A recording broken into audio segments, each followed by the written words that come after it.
తాకట్లో ఉన్న మీ బంగారాన్ని విడిపించి ఆ రోజు ఆన్లైన్ రేటుకి కొంటాం. Sharma gold company. అందరికీ నమస్కారం. నా పేరు మాధురి. మాఘ మాసం అంటేనే పరమ పవిత్రమైన మాసం. మరి ఈ మాసంలో వచ్చే ప్రతి రోజుకి ఒక ప్రాముఖ్యత ఉంటుంది. అలాగే మాఘ అమావాస్య, మాఘ పౌర్ణమి యొక్క విశేషాలు, ఆ రోజు మనం పాటించాల్సిన నియమాల గురించి మనకి తెలియజేయబోతున్నారు ప్రముఖ జ్యోతిష పండితులు దేవులపల్లి బాలచంద్ర శర్మ గారు. నమస్కారం గురుగారు. శ్రీమాతే నమః. శ్రీ గురుభ్యో నమః. ముందుగా ఈ రెండు కూడా మనకి పూర్ణ తిథులు అని అంటారు. అయితే ఈ 2025వ సంవత్సరంలో వచ్చినటువంటి ఈ మాఘ పౌర్ణిమ ఏదైతే ఉందో చాలా విశేషమైనటువంటి పౌర్ణిమ. ఎందుకండి అనంటే ఎప్పుడైనా సరే బుధవారం నాడు పౌర్ణమి వచ్చింది అనంటే అది చాలా విశేషంతో కూడినటువంటిది అని అర్థం. ఎవరైతే వ్యాపారానికి సంబంధించినటువంటి అభివృద్ధి జరగాలి అంటే వాళ్ళకు విశేషమైనటువంటి అభివృద్ధి, సంతానం కోసం ఎదురు చూస్తున్నారు, సంతాన లేమితో బాధపడుతున్నారు ఎవరైనా అంటే వారికి కూడా ఇది చాలా విశేషం. అంటే కొంతమంది వారి లోపల ఉండేటువంటి ఆ ప్రొడక్టివిటీ కానీ, అంటే మగవారికి సంబంధించినటువంటి హీనత ఉంది కొంతమందికి అనేటువంటి వాళ్ళు కూడా ఈ మాఘ పౌర్ణమి రోజున విశేషమైనటువంటి పూజలు చేసుకుంటే మంచిది. అయితే ఏం చేయాలి అనంటే వెంకటేశ్వర స్వామి ఆలయంలో ఈ మాఘ పౌర్ణమి నాడు స్వామివారికి భోగం చేయించాలి. భోగము అనంటే దానిని మనము భోగ్యము, అది భోగము అంటారు. భోగ్యేన ఇది భోగం అని అంటే చింతపండు పులిహోర వండించి భారీగా, ఇంకా వీలైతే మీ చేత్తోని పంచగలిగితే ఉన్నత వ్యాపారాభివృద్ధి, ఉన్నత వంశాభివృద్ధి కలుగుతుంది. బుధగ్రహం యొక్క అనుకూల స్థితులు కూడా కలుగుతాయి. బుధగ్రహం బాలేదు జాతకరీత్యా వాళ్ళు కూడా ఈ పని చేయొచ్చు. మీ వ్యాపార స్థలంలో వీలైతే ఒక పీతవర్ణం అంటే మరకత వర్ణము గ్రీన్ కలర్ అని అంటారు. ఈ యొక్క గ్రీన్ కలర్ క్లాత్ తీసుకొని పెసళ్ళు పోసుకొని మీ షాప్ షటర్కి కానీ ఆఫీస్లో షటర్కి కానీ కట్టాలి. అలా చేయడం వల్ల కూడా ఉన్నత వ్యాపారాభివృద్ధి కలుగుతుంది. ఇంకా కొంతమంది ఎవరైనా ఈ విధంగా చేయదలుచుకుంటే చేయొచ్చు. ఏమిటది అనంటే ఎవరైనా హెజ్రాలు ఉంటారు కదా, వారిని పిలిచి, ఎవరన్నా ఒకరిని పిలిచి మర్యాదగా వారికి మంచిగా బొట్టు పెట్టి గాజులు, ఆకుపచ్చ రంగు చీర, అలాగే పసుపు కుంకుమ ఇచ్చి తులసి దండ ఉంటుంది కదా మాల, ఆ మాల వేసి వాళ్ళకి నమస్కరించడం వల్ల కూడా బుధగ్రహం బాలేక వివాహం కాని వాళ్ళు కానీ సంతానం కాని వాళ్ళు కానీ వాళ్ళకి సంతానం అందుతుంది. అయితే నిజంగా కూడా ఈ పీతవర్ణము, ఈ యొక్క బుధుడు, దీనికి అర్థం ఏమిటంటే బుధుడు మన వేదల్లో చెప్పినట్టుగా ఆయన నపుంసకుడు.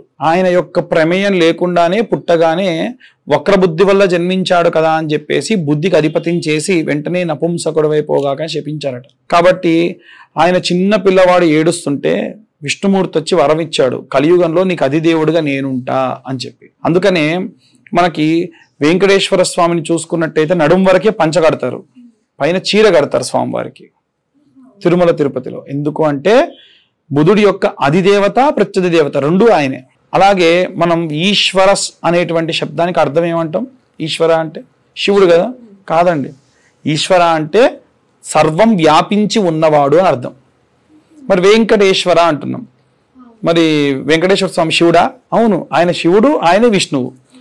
అసలు భగవత్ స్వరూపానికి అర్థమే ఈశ్వర శబ్దం, సర్వం వ్యాపించి ఉన్నవాడు అని.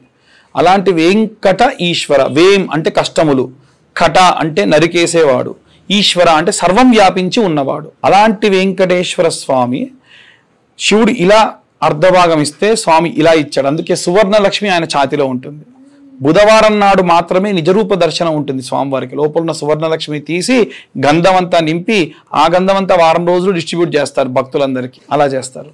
స్వామివారికి ప్రత్యేకంగా ఆ రోజున ఎవరైనా తులసిమాలతోని, తులసి దళములతోని ఈ యొక్క పులిహోర నైవేద్యంగా సమర్పించి ఆ స్వామివారికి ప్రదక్షిణాలు, ఇంకా ఏమేమి సేవలు చేయదలుచుకుంటే ఆ సేవలు చేయించడం వల్ల విశేష వ్యాపారాభివృద్ధి, విశేష సంతానాభివృద్ధి, విశేషంగా వివాహము యోగ్యత కూడా కలుగుతుంది. కాబట్టి మాఘ పౌర్ణిమ అంత విశేషతతో కూడినటువంటిది. ఇక మాఘమాసంలోనే వచ్చేటువంటి అమావాస్య ఏదైతే ఉందో దాన్ని మౌని అమావాస్య అని కూడా అంటారు. ఆ రోజున ఎంత తక్కువ వీలైతే అంత తక్కువ మాట్లాడాలి, ఎంత వీలైతే అంత మనలో మనం రమించేటువంటి మంత్రాలు చదవాలి. మౌని అమావాస్య. కాబట్టి చాలా గోప్యంగా చాలా ప్రశాంతంగా, అంటే డే అంతా మాట్లాడకుండా ఉండడం కష్టం అండి, నిజమే. కాబట్టి అమావాస్య ప్రభావం అధికంగా ఎప్పుడు ఉంటుందంటే సూర్య భగవానుడు అస్తమించిన తరువాతకి అధికంగా ఉంటుంది. కాబట్టి ప్రదోషకాల సమయంలో వీలైతే కొంచెం తొందరగా ఇంటికి చేరుకొని స్నానాదులు ఆచరించి ఎవరితో ఏదైనా చెప్పాలంటే అన్ని చెప్పి ఇక కూర్చొని ఇక మాట్లాడకండి నిద్రించేంత వరకు. నిద్రించేటప్పుడు కూడా వీలైతే ప్రశాంతంగా పడుకోండి తప్ప మాట్లాడకండి. మన జీవిత కాలంలో సగభాగం నిద్రిస్తే మిగిలిన సగభాగం మాట్లాడుతూనే ఉంటాం. దీనివల్ల భగవంతుడు మనల్ని మాట్లాడడానికి, శ్వాస తీసుకోవడానికి, అలాగే మనం ఏదైనా సరే తినడానికి ఇంత లెక్కానిచ్చాడు. ఎప్పుడైతే దాన్ని తగ్గించుకుంటూ వచ్చామో అంత ఆయుష్ పెరుగుతుంది. ఉదాహరణకండి, మనం పూజ చేసేటప్పుడు అక్షింతల వాసన చూసి వెనక్కి విసిరేస్తాం, ఏం మాట్లాడడం కదా. అప్పుడు ఏం చేస్తాం? ప్రాణాయామం చేస్తాం. ప్రాణాయామం అంటే ఇందులో నుంచి శ్వాస తీసుకొని మళ్ళీ ఇక్కడ ఆపి మళ్ళీ ఇందులో నుంచి విడిచిపెట్టాలి. ఇలా 10 సార్లు 11 సార్లు చేయాలి. అప్పుడు ఒక నిమిషన్నర పాటు మనం గాలి పీల్చుకోవడం ఆపుతున్నాం, లేదా 3 నిమిషాల పాటు రోజు మొత్తంలో పొద్దున చేయాలి, మధ్యాహ్నం చేయాలి, సాయంత్రం చేయాలి. అలా చేస్తే 10 నిమిషాల పాటు వాయువు ఆపినట్టు. ఇప్పుడు దేవుడు స్వామి నన్ను 80 సంవత్సరాలు గాలి పీల్చుకోరా అంటే రోజు 10 నిమిషాల పాటు గాలిని తీసుకెళ్ళి బ్యాంకులో వేస్తున్నాం. 80 సంవత్సరాల తర్వాతకి బ్రతికే ప్రతి నిమిషము భగవంతుడు పూజలో నేను కేటాయించిన ప్రాణాయామ సమయానికి 10 రెట్ల ఆయుష్ పెరుగుతుంది. అలాగే మౌని అమావాస్య రోజు ఎంత మౌనంగా ఉంటే అంత వాక్చాతుర్యము పెరుగుతుంది, అంత స్పష్టతతో మాటలు కూడా వస్తాయి, అంత ప్రశాంతంగా ఉంటుంది. కొంతమంది పిల్లలు మౌనంగా ఉండమంటే ఉండలేరు. అలాంటి వాళ్ళకి బలవంతం వద్దు. స్వతహాగా మనకై మనం సంకల్పం తీసుకొని ఏవైనా సరే మాటల ద్వారా, మన మాటలలో తెలవక ఎన్నో తప్పులు మాట్లాడేస్తుంటాం, తప్పులు దొర్లుతూ ఉంటాయి. అలా వచ్చేటువంటి దోషాలు తెలవక ఏదైనా పాద పీడనం ద్వారా, అంటే తెలవనివి తొక్కి మనకు కొన్ని దోషాలు వస్తాయి. ఇలా కొన్ని రకాలైన దోషాలు మనకు తెలవకుండానే వస్తాయి. అలా వచ్చేటువంటి దోషములన్నింటినీ కూడా నివారణ చేసేటువంటిది ఏమిటంటే మౌని అమావాస్య. కాబట్టి ఆ రోజున వీలైనంత వరకు ఏమీ మాట్లాడకుండా పరమశివుడిని ఆరాధించడము, కాలభైరవాష్టకం లాంటిది మనసులో చదవడము, పంచాక్షరీ మంత్రం ముఖ్యంగా ఓం నమః శివాయ అనే మంత్రం చదవడము విశేష ప్రతిఫలాలు ఇస్తుంది. గురుగారు ధన్యవాదాలండి. చాలా మంచి విషయాలు మాకు చాలా తేలిగ్గా అర్థమయ్యేటట్టుగా వివరించినందుకు ధన్యవాదాలు. చూసారు కదా, గురువు గారు మనకి చాలా ముఖ్యమైన విషయాలు తెలియజేశారు. ఇవన్నీ పాటిద్దాం, మంచి ఫలితాలు పొందుదాం. ఇది ఇవాల్టి కార్యక్రమం. మరో కార్యక్రమంతో మళ్ళీ మీ ముందుంటాం. అంతవరకు సెలవు, నమస్తే.